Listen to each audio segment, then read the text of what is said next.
গাজীপুর থেকে এয়ারপোর্ট পর্যন্ত বিআরটি প্রকল্পের বাস সার্ভিস আগামী ১৬ ডিসেম্বর আনুষ্ঠানিকভাবে উদ্বোধন করা হবে বলে জানিয়েছেন সড়ক পরিবহন ও মহাসড়ক বিভাগের জ্যেষ্ঠ সচিব মোহাম্মদ এহসানুল হক।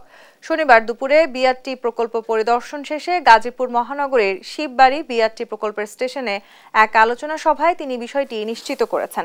সড়ক পরিবহন সচিব বলেন, প্রাথমিকভাবে দুটি এসি বাস দিয়ে পরীক্ষামূলকভাবে যাত্রী পরিবহন করা হচ্ছে।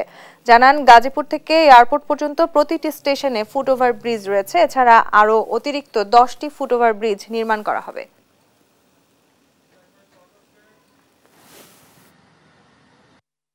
বর্তমানে ট্রায়াল রান চলছে, পরীক্ষামূলকভাবে চালাচ্ছি এবং ১৬ তারিখ থেকে আসলে প্রকল্পটা পূর্ণাঙ্গ চালু হবে না, কিন্তু আমরা বিআরটিসির বাস এই করিডোরে চালু করব যাতে গাজীপুরের মানুষের সুবিধা হয়, সহজে কম সময় চলাচল করতে পারে।